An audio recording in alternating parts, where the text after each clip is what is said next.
नमस्कार, आप देख रहे हैं हर खबर और मैं हूं आपके साथ जागृति खंतवाल। रुक करते हैं छत्तीसगढ़ी खबरों की ओर। बड़ी और अहम जानकारी। कोरिया से आर्थिक तंगी से जूझ रहा नगर निगम कर्मचारी हड़ताल पर बैठे। 4 महीने से वेतन न मिलने से है नाराज। नेता प्रतिपक्ष संतोष सिंह ने दिया कर्मचारियों की हड़ताल को समर्थन। पिछले 8 दिनों से हड़ताल पर है निगम के कर्मचारी। ये बड़ी और अहम खबर कोरिया से। तो आर्थिक तंगी से जूझ रहा है नगर निगम कर्मचारी अब हड़ताल पर बैठ गए। तो वहीं आपको बता दें कि 4 महीने से वेतन न मिलने से है नाराज। नेता प्रतिपक्ष संतोष सिंह ने कर्मचारियों को समर्थन दिया है। पिछले 8 दिनों से कर्मचारी जो है वो हड़ताल पर बैठे।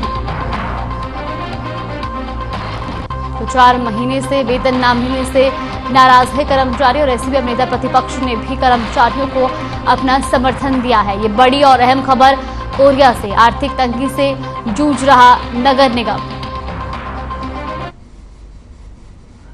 4 महीने से वेतन न मिलने से नाराज हैं कर्मचारी। साथ ही आपको बता दें कि पिछले 8 दिनों से कर्मचारी जो हैं वो लगातार हड़ताल कर रहे हैं और अब नेता प्रतिपक्ष ने भी कर्मचारियों को अपना समर्थन दिया है। तो तस्वीरें भी आप देख सकते हैं जहां कर्मचारी हड़ताल पर बैठे हैं।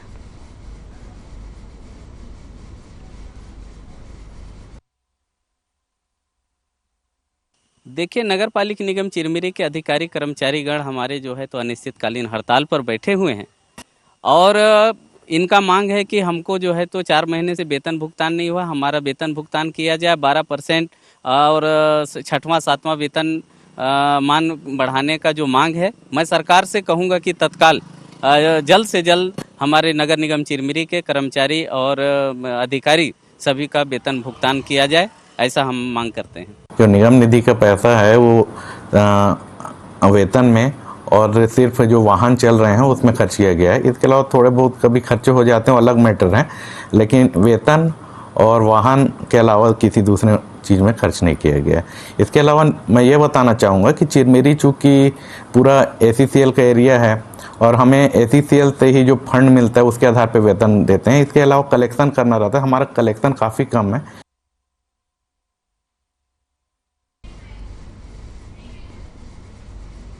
महासमुंद जिले के प्रभारी मंत्री और छत्तीसगढ़ राज्य के गृह मंत्री ताम्रध्वज साहू महासमुंद के दौरे पर थे। प्रभारी मंत्री ठीक 12 बजे स्थानीय लभरा सर्किट हाउस पहुंचे, जहां उन्हें पुलिस प्रशासन की ओर से गार्ड ऑफ ऑनर दिया गया। प्रभारी और गृह मंत्री के स्वागत के लिए महासमुंद जिले के 4 विधायक, कांग्रेस के जिलाध्यक्ष समेत जिले के तमाम बड़े अधिकारी उपस्थित रहे। तो कार्यकर्ताओं से मिलकर प्रभारी मंत्री ने उनकी समस्याएं सुनी और निराकरण का आश्वासन दिया। प्रभारी मंत्री ने कार्यकर्ताओं से बातचीत करते हुए जिले के मौसम की भी जानकारी ली। तो महासमुंद से खबर आपको बता रहे, जहां पर गृह मंत्री ताम्रध्वज साहू पहुंचे तो वहीं उन्होंने अधिकारियों की बैठक ली और साथ ही साथ कांग्रेस कार्यकर्ताओं से मुलाकात भी की।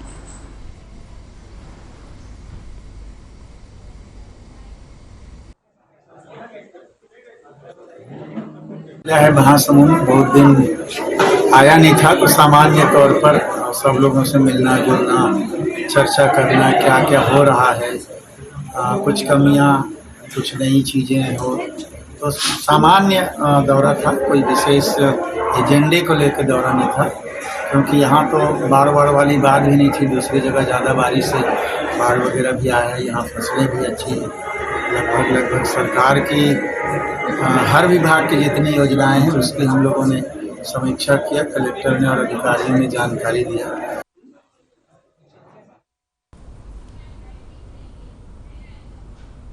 झारखंड से रायपुर लाए गए 31 विधायकों ने मीडिया में चल रही खबरों को लेकर आखिरकार अपनी चुप्पी तोड़ी और पत्रकारों से बात करते हुए कांग्रेस की महिला विधायक दीपिका ने बताया कि केंद्र सरकार के लगातार सौतेले व्यवहार के चलते कई परियोजनाओं के लिए राशि का आवंटन नहीं किया गया, जिसके चलते विकास कार्यों को समय पर पूरा नहीं किया जा सका। इसी के साथ उन्होंने कहा कि हमारे पास बहुमत होने के बावजूद हमें अस्थिर करने की कोशिश की जा रही है, जो बेहद शर्मनाक है। तो रायपुर से खबर आपको बता रहे, जहां झारखंड से रायपुर लाए गए कांग्रेस विधायकों ने अपना बयान दिया है।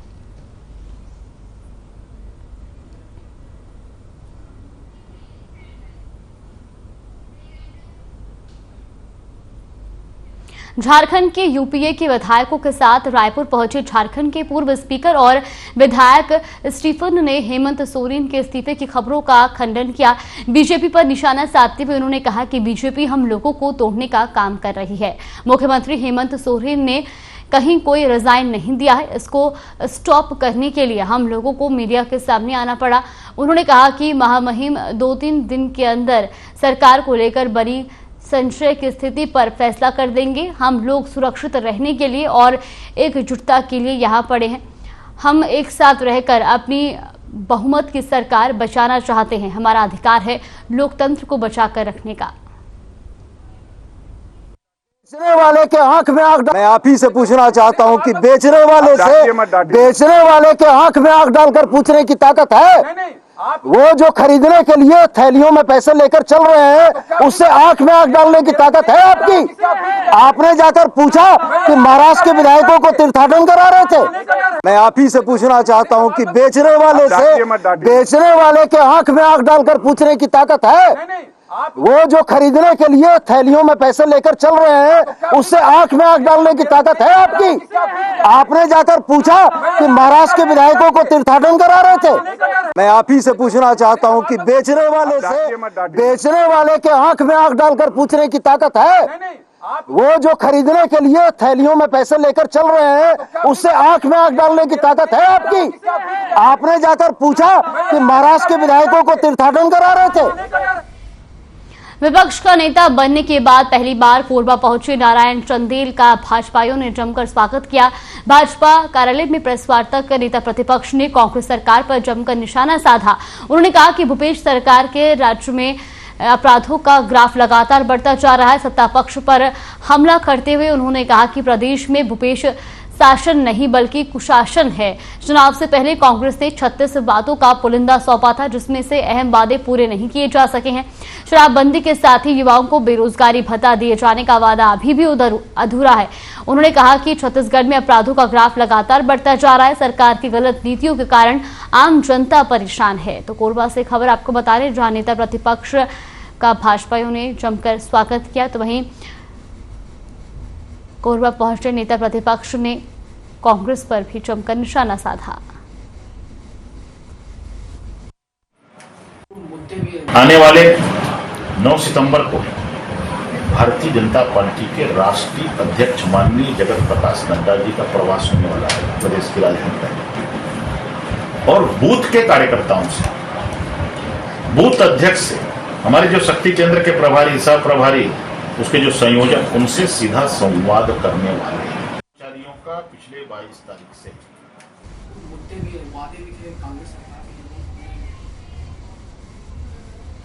बेमेतरा के एसपी धर्मेंद्र सिंह के निर्देश पर एएसपी पंकज पटेल ने यातायात शाखा का वार्षिक निरीक्षण किया। एएसपी ने अपने निरीक्षण के दौरान उपस्थित पुलिस अधिकारियों और कर्मचारियों को कानून और सुरक्षा व्यवस्था को बनाए रखते हुए बेहतर तरीके से कार्य करने की अपील की और आम नागरिकों की समस्याओं के जल्द से जल्द निराकरण करने का निर्देश दिया। तो बेमेतरा से खबर आपको बता दें, जहां एएसपी ने वार्षिक निरीक्षण किया, तो वहीं यातायात विभाग का ये वार्षिक निरीक्षण किया गया, जहां पर पुलिस कर्मियों को दिशा निर्देश भी दिए।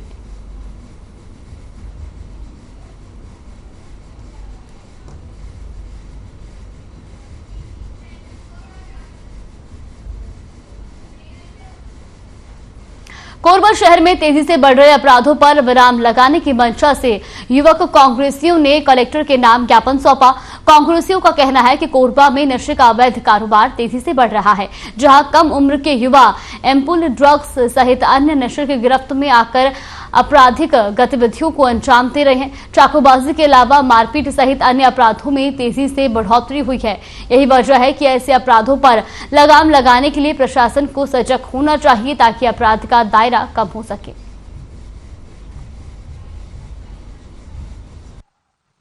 हमारे द्वारा देखा गया है कि वर्तमान में जो टीनेज जो कि एक नशे की गिरफ्त में आते जा रहा है। कुछ लोगों के द्वारा यहाँ पर ड्रग्स हो गया, उसके बाद हथियार तस्करी हो गई, इसके बाद क्या बोले जाए एम्पुल, ऐसे कुछ जो नशे हैं, उसके चखना दुकानों में जो खुलेआम जो चखना दुकान चल रही है, उन लोगों के खिलाफ भी इस तरीके के मामले को लेकर के हमारे द्वारा आज यहाँ कलेक्टर महोदय के पास और एसपी सर के पास ज्ञापन देने के लिए आए हैं। सर देखिए, जैसा कि आप अभी देख रहे हैं कि नशा जो अभी वर्तमान में जो नशा को लेकर के अवैध जो कार्य किए जा रहे हैं, जैसे कि मॉल में ही देखेंगे तो वहाँ पे आए दिन ONC बार में लड़ाई झगड़ा होते रहती है। चाकू मार, हत्याकांड, ऐसे और भी अन्य जो है नशा जो बाजी करते हैं, हुड़दंग करते हैं, उन लोगों से हमको छुटकारा चाहिए जो दिन प्रतिदिन ये बढ़ते जा रही हैं।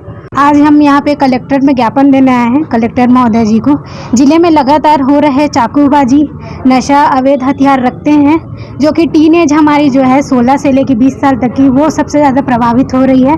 गुंडागर्दी बहुत ही ज़्यादा बढ़ चुकी है। अभी हाल ही में राता खान में देखा गया कि वहाँ पे एक ड्राइवर के साथ गुंडागर्दी की गई, रोकने की कोशिश की गई और चाकू मार दिया गया। नहीं, ऐसा नहीं है, पुलिस सक्रिय है तभी तो कंट्रोल का पूरा प्रयास करके आप लोग खत्म कर रहे हैं इसमें, और जो कुछ बचे हुए बिंदु है उस पर हम लोग चर्चा कर लेंगे इसके हिसाब से।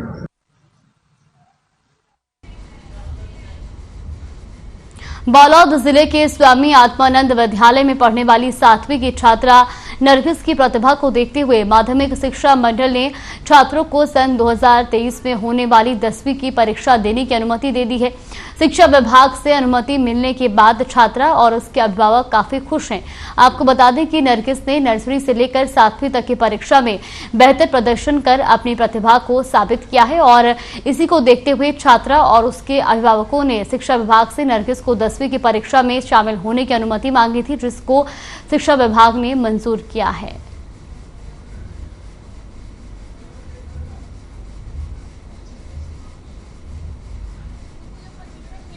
मैं उसे सुन के बहुत हैप्पी फील कर रही हूँ क्योंकि मैं 10th क्लास में बैठ सकती हूँ, जो मेरा मेन मोटिव था।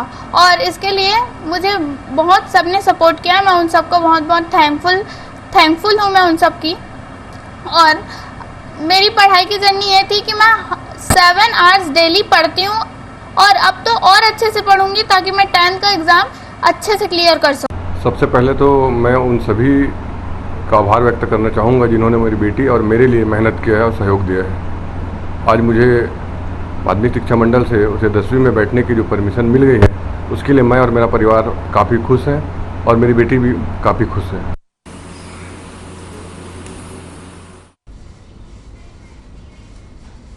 प्रदेश में सरकारी कर्मचारियों की हड़ताल खत्म होने का नाम नहीं ले रही है। सरकार के साथ कर्मचारियों का टकराव जारी है। कर्मचारी 2 मांगों को लेकर लगातार हड़ताल कर रहे हैं और उनका कहना है कि जब तक उनकी मांगें पूरी नहीं होती हैं, प्रदर्शन चलता रहेगा। इस कड़ी में कर्मचारियों ने राजनांदगांव जिले के डोंगरगढ़ में विधायक के आवास के सामने प्रदर्शन किया और नारेबाजी की। कर्मचारी नेताओं ने कहा कि सरकार IAS और IPS अधिकारियों से संबंधित मांगों को 1 मिनट में मंजूर कर लेती है, जबकि कर्मचारियों की मांगों को लेकर धमकी देती है। वहीं कर्मचारियों का कहना है कि अपनी मांगों के पूरे होने तक वो किसी तरह से कोई समझौता नहीं करेंगे। हमारे डोंगरगढ़ फेडरेशन इकाई के सभी पदाधिकारी और हमारे अधिकारी कर्मचारी की उपस्थिति में हम लोग विधायक निवास गए थे, लेकिन बहुत दुख के साथ करना पड़ रहा है कि जहां 2 से 2.5 लाख कर्मचारी के जो प्रतिनिधि और जो मुखिया है उनके द्वारा ऐसी बात बोली जा रही है कि मैं तो एक डाकिया हूँ। ये थोड़ा सा हमको ठीक नहीं लगा। विधायक महोदय की तरफ से जो बात आई है, तो हमारे कर्मचारी का कहना यह था कि जब आप डाकिया है तो भाई हम इस ज्ञापन को बाई पोस्ट भेज देते CM के पास, आपके पास आने की ज़रूरत नहीं पड़ती। तो कर्मचारी और अधिकारी लगातार विगत 25 तारीख से वो लोग धरना प्रदर्शन में हैं और सरकार हमारी समय समय पर बुला के बात कर रही है और उम्मीद करते हैं कि जल्दी इनकी समस्या का हल होगा। और मेरे पास आए थे, मैं भी अपने स्तर पर बात रखने की कोशिश करूंगा और हम लोग चाहते हैं कि जल्दी से जल्दी इनके समस्या का समाधान हो।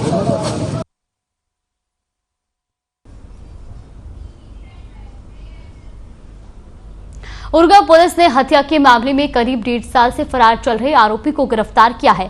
मामले का खुलासा करते हुए पुलिस ने बताया कि आरोपी विभीषण का मृतक इतवार सिंह की पत्नी से प्रेम प्रसंग चल रहा था और उसी को लेकर मृतक ने अपनी पत्नी के साथ मारपीट की थी, जिसकी जानकारी मृतक की पत्नी ने अपने प्रेमी को दी थी और इसी से नाराज होकर विभीषण ने इतवार सिंह की पत्नी के साथ मिलकर उसकी हत्या कर दी थी। पुलिस ने बताया कि पुलिस को गुमराह करने के लिए मृतक की पत्नी ने पुलिस में उसके पति की हत्या की शिकायत दर्ज करवाई थी, लेकिन आरोपी को पकड़ने के बाद ये खुलासा हुआ कि मृतक की हत्या उसकी पत्नी कौशल्या और उसके प्रेमी ने मिलकर की थी। इस मामले में आरोपी के ऊपर पुलिस ने 10,000 का इनाम भी घोषित किया था। पुलिस ने दोनों आरोपियों को गिरफ्तार कर कार्रवाई शुरू कर दी है।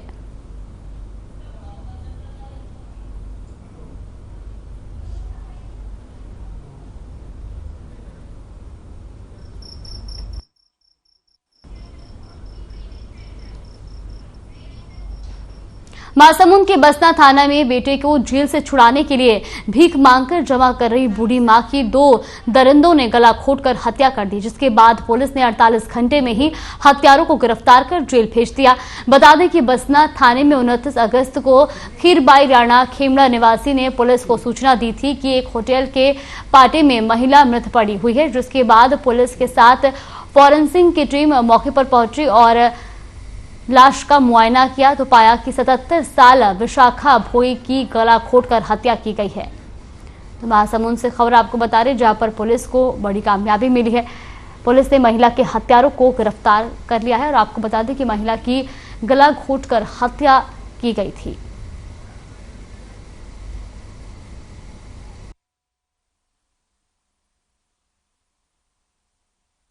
में 29 अगस्त को प्रातः थाने में सूचना मिली कि एफसीआई गोदाम के पास संचालित एक होटल में एक बुजुर्ग महिला का शव मिला है।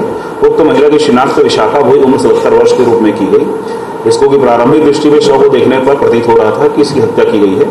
इस पर समस्त हमारी थाना की टीम और साइबर टीम के द्वारा फॉरेंसिक विशेषज्ञ की इसमें मदद ली गई, जिसके द्वारा निरीक्षण किया गया।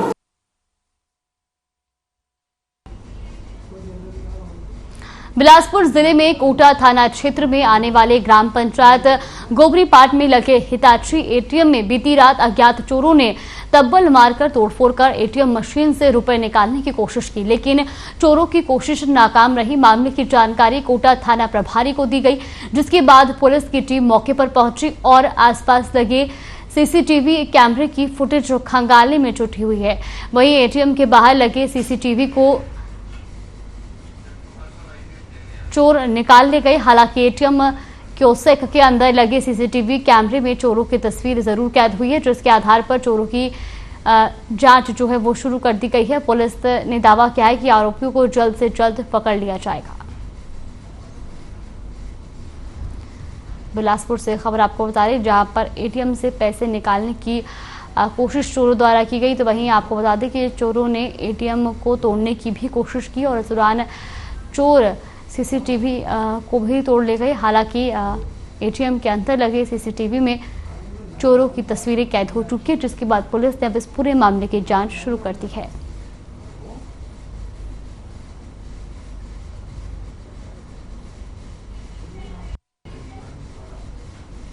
पेंड्रा जिले की पुलिस ने अवैध नशे के कारोबार के खिलाफ बड़ी कार्रवाई करते हुए 102 किलो गांजे के साथ एक आरोपी को गिरफ्तार किया है।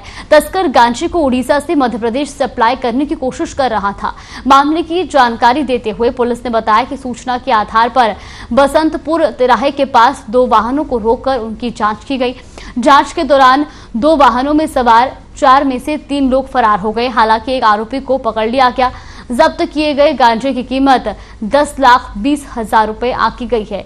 पुलिस ने गिरफ्तार आरोपी के खिलाफ मामला दर्ज कर फरार आरोपियों की तलाश शुरू कर दी है। पेंड्रा में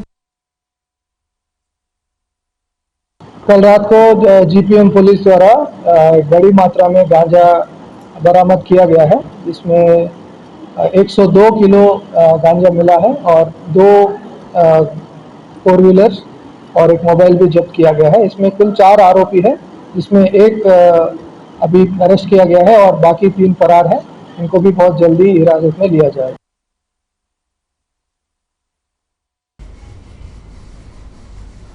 पूरे प्रदेश में गणेशोत्सव की धूम मची हुई है। जगह जगह भगवान श्री गणेश की प्रतिमा की स्थापना कर विधि विधान से पूजा पाठ की जा रही है। जांजगीर चांपा में गणेश चतुर्थी पर सुबह से ही पंडालों में पूजन शुरू हो गया था।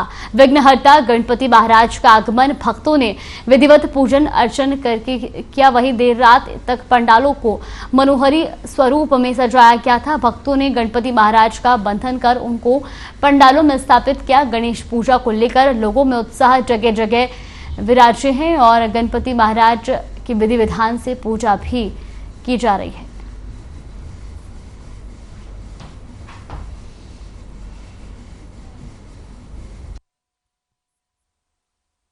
पहले 2 सालों तक तो भैया कोरोना काल में कुछ होता नहीं था, सभी अपने अपने घरों पे बैठते थे और इस साल से हम लोगों ने सोचा कि गणेश जी की प्रतिमा का स्थापना किया जाए और हम लोगों ने गणेश जी की प्रतिमा की स्थापना किया और बहुत सारे भक्तों की भीड़ भी आई है और अब बहुत बढ़िया फील भी हो रहा है कि इतना अच्छा कार्यक्रम हमारे द्वारा किया गया और यहाँ के लोगों को बहुत आनंद आ रहा है।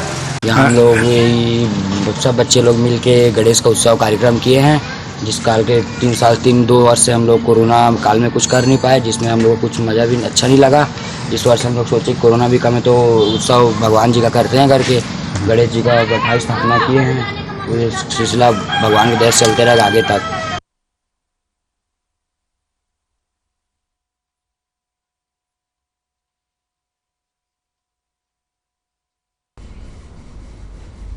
पितृपक्ष की शुरुआत होने से पहले कोरबा में कई तरह के धार्मिक आयोजन कराए जा रहे हैं। इसी कड़ी में प्रदेश के राजस्व मंत्री जयसिंह अग्रवाल पितृ मोक्षार्थ गया सिद्धांतगत श्रीमद् भगवत कथा का आयोजन करा रहे हैं।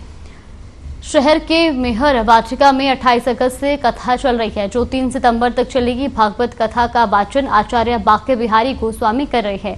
7 दिनों तक चलने वाले इस आयोजन में भगवान श्री कृष्ण के जीवन से जुड़े प्रसंगों के बारे में बताया जा रहा है। कथा के पहले दिन से श्रद्धालुओं की भारी भीड़ उमड़ रही है। लोग मौके पर पहुंचकर कथा श्रवण का लाभ उठा रहे हैं। राजस्व मंत्री ने सभी कोरबा वासियों से अपील करते हुए कहा कि इस धार्मिक आयोजन में अपनी मौजूदगी दर्ज कराएं।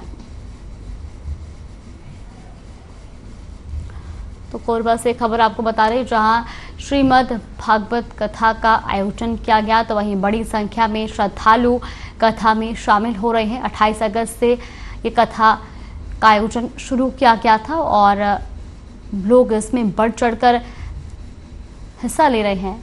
वहीं कथा श्रवण के लिए लोग वहां पर पहुंच रहे हैं। तस्वीरें भी आप देख सकते हैं, जहां पर श्रद्धालु जो है वो खास तौर पर कथा सुनने के लिए वहां पर पहुंच रहे हैं और खासा उत्साहित भी दिखाई दे रहे हैं।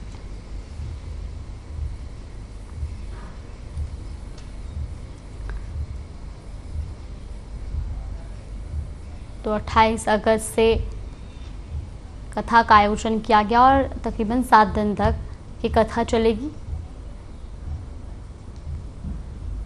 तो वहीं इस कथा में बड़ी संख्या में श्रद्धालु भी शामिल हो रहे हैं।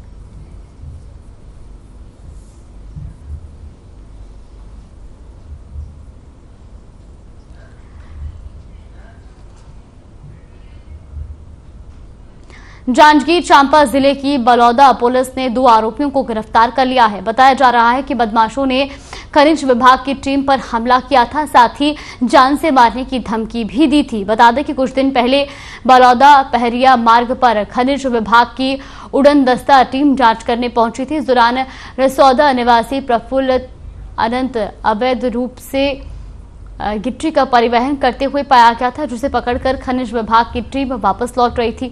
उसी दौरान प्रफुल्ल और भाई ने इस घटना को अंजाम दिया। वहीं पुलिस ने दोनों के खिलाफ मामला दर्ज कर जांच शुरू कर दी है।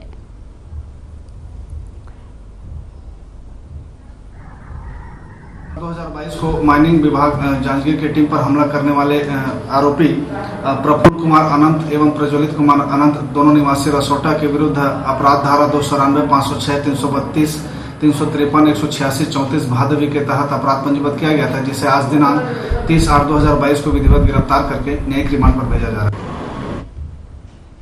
कोरबा के बुंदेली गांव में 21 साल के युवक का फांसी के फंदे पर शव लटका मिला, जिसके बाद परिजनों ने आनन फानन में युवक को फंदे से उतारा और अस्पताल भिजवाया, लेकिन तब तक युवक की मौत हो चुकी थी।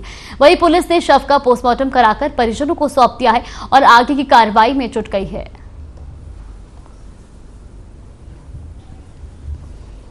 जल्दी एक अस्पताली में अपने को प्राप्त हुआ था। नाम है ऋतिक खुड़िया, पिता का नाम है जीरा खुड़िया, उम्र 19 वर्ष, बुंदेली चौकी रजगा मार्का, जो दिनांक 27 तारीख को जहर सेवन से भर्ती हुआ था, जिसकी मृत्यु कल दिनांक 29/8/22 के 11:55 PM में हो गया है। बयान में क्या है? बयान में अज्ञात कारण से जहर सेवन है। फिर उसके बाद वो आया, फिर पैसा मांग के गया, फिर आया, खाना भी नहीं खाया, तो सो गया। फिर उसके बाद हम लोग देखे 2 बजे रात को, तो उल्टी हुआ कर रहा था। फिर उसको पूछे क्या किया तुमने, फिर बहुत मुश्किल से बताया 2:30 बजे के आसपास कि ऐसा ऐसा खा पी लिया हूँ करके। फिर उसको 3 बजे हम लोग हॉस्पिटल जल्दी। कोडिया क्षेत्र में नहर में भैंस गिर गई। बताया जा रहा है कि पुलिस अधिकारियों की मदद से भैंस को सुरक्षित निकाल लिया गया। इसके अलावा SECL शिव मंदिर छठ घाट में गिरी हुई गाय को निकालने का काम RSS के स्वयंसेवकों ने किया। आपको बता दें कि सूचना मिलते ही TI राजीव श्रीवास्तव और CSEB चौकी प्रभारी नवल शाह मौके पर पहुंचे, जिसके बाद लोगों की मदद से फंसी हुई भैंस को सुरक्षित निकाला गया। साथ ही थाना प्रभारी ने बताया कि सूचना देने के बाद भी भैंस का मालिक मौके पर नहीं पहुंचा और विलंब होने पर मवेशी के प्राणों पर संकट होना तय था।